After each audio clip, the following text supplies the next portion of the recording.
I myself, who was very much called a cynic at the time, never really saw what happened in 2011 as a revolution. It was an uprising. It was a populist uprising. It was a moment of change in contemporary history. It was a time when there was evaluation and re-evaluation of what had been the case for decades, brought an incredible sense of hope and vision. I don't think that anyone in Tahrir Square at that time actually expected for Mubarak to leave. But they were there sincerely. They were there with their hearts. They wanted to see change.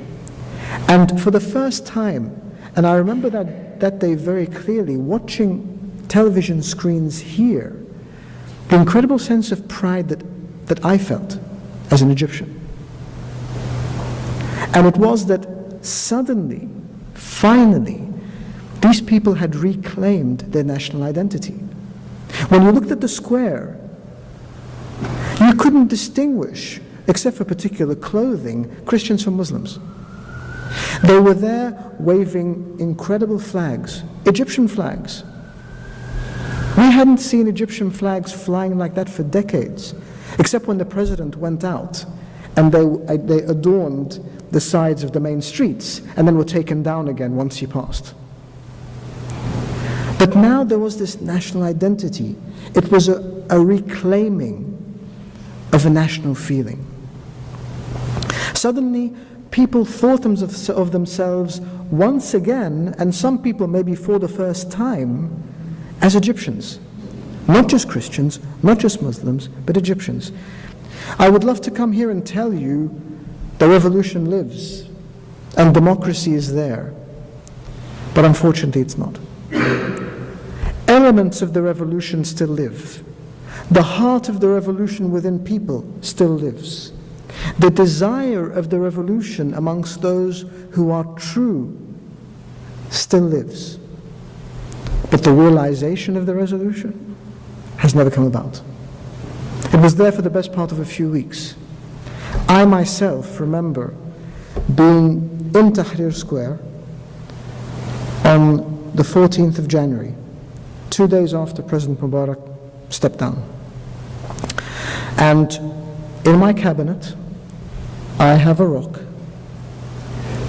that is from Tahrir Square that will remain for me always a memory of what I saw on that day. It was jubilant, it was joyful, it was hopeful, it was celebratory. Families were out. I was driving through there at 2 o'clock in the morning, and it was like it was the middle of the day. Parents and their children jumping on tanks and being photographed with soldiers, people going up to Tahrir Square and shaking each other's hands, Christians, Muslims, men, women, young, old. That was a real expectation. But what happened after that? Not very much good, and unfortunately much bad. It was unfortunately a headless uprising. It was very well spirited, but there was very little leadership, and it was through no fault of their own. But don't forget that over the preceding 30 years, there was a systematic destruction of any political leadership at any level throughout Egypt. So suddenly, we had this gap, this incredible gap, but not a single person was able to fill it. Tragically, many good people, many visionaries, but none that lacked the charisma, the knowledge, the experience, or the combination of those that would be able to lead these people. There was this incredible romanticized view from the West that the despotic regimes had fallen. But what was going to go in their place? Am I justifying the Mubarak era? Of course not. As Christians, we suffered just as much, if not more. There was a real element during that time of divide and conquer. Maintain this friction between Christians and Muslims so that they don't suddenly come together and do what happened in Tahrir Square. And for the most part, it worked. It worked. But this was a time for things to change and real democracy to kick in. Not an exported Western-style democracy that can't work in that environment. These are countries, this is an area that has had thousands of years of heritage. It was an era that hinged on people's emotions and feelings and fears and joys. To suddenly export this concept of democracy was ludicrous. It was naive. We saw what happened in Iraq. It didn't work. Algeria didn't work. Why was Egypt going to work? Why did people think that was going to be an exception? What some people are calling democracy is actually no more than majority rule. If we look at Christian-Muslim relations post-uprising, we see that although we had that very strong base upon which all of this is built, there is unfortunately now a very clear Islamist, and not Muslim, but Islamist agenda. Because this extreme agenda also marginalizes very good, very dedicated, very faithful mainstream Muslims. The first attack we saw post-uprising was not on a Christian site. It was on a Muslim site. It was on Sufi shrines. In the 12 months after the uprising, we experienced tenfold in terms of attacks on churches and the death of Christians purely for being Christians than for the 10 years preceding it. So in 1 year, we had more deaths than the preceding 10 years. Because if you want to bring in democracy, but democracy doesn't just happen. Democracy comes in through education, through poverty eradication. When you put ignorance and poverty together, they are the biggest enemy of anyone trying to develop. Those living in poverty can be manipulated financially. Those living in illiteracy can be manipulated ideologically. Those living in both, what do? How do they survive? How do they make a decision? How do you send people who are poor and who are illiterate to go and vote? And don't forget, these were the first votes that Egyptians had ever actually undertaken.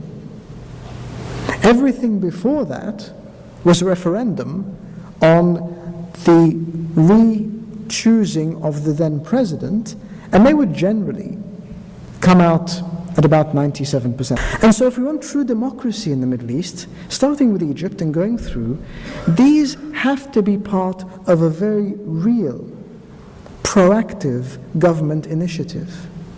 There needs to be leadership from above. The government needs to take steps. What we find now, unfortunately, is the country is not ruled by the government. The government is led by the street. All you need to do is a huge protest and there's a reaction. A decision is taken and then changed. A decree comes out and then it's revoked. Why? Because Because there's not enough thought process going into it. There's not enough consultation. With the Constitution, the single most important document that is going to be the foundational rock of this new Egypt, there wasn't sufficient consultation.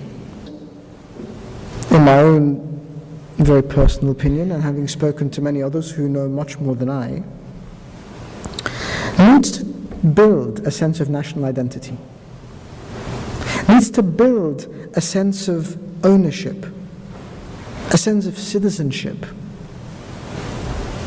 a sense of social cohesion, a sense that is not really rocket science. We saw it. We saw it in Tahrir. We saw it with the Egyptian flags. We saw it the jubilation. We saw it in the passion of the people who went out there to actually speak their hearts. Christian, Muslim, men, women, young, old. A nation spoke. A nation spoke. But it wasn't built upon, wasn't capitalized on. It was left. There's no concept of civil society. What we have now in Egypt is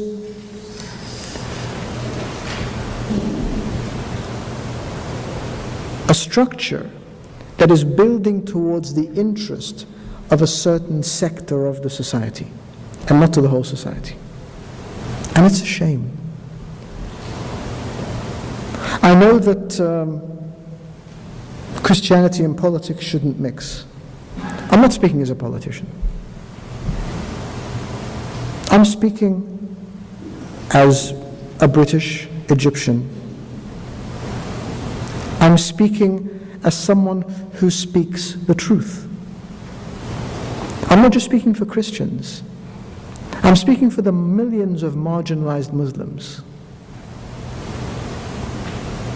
I'm speaking for the Baha'is. I'm speaking for people who say that they have no faith. As Christians, we love all, we respect all. And I speak for all those whom we love and we respect. If we want a nation state, if we want democracy, we need to seek democracy. Let's not call it anything else. If we are going to power grab, if we are going to go for every leadership position in the country, if we are going to go for every power and strategy that we can reach, if we are going to redefine Egypt for a certain sector of the society, let's call it that. We're still not going anywhere as Christians, we're still there. Where do you send 15 million people? They don't want to go anywhere. And so they're a reality.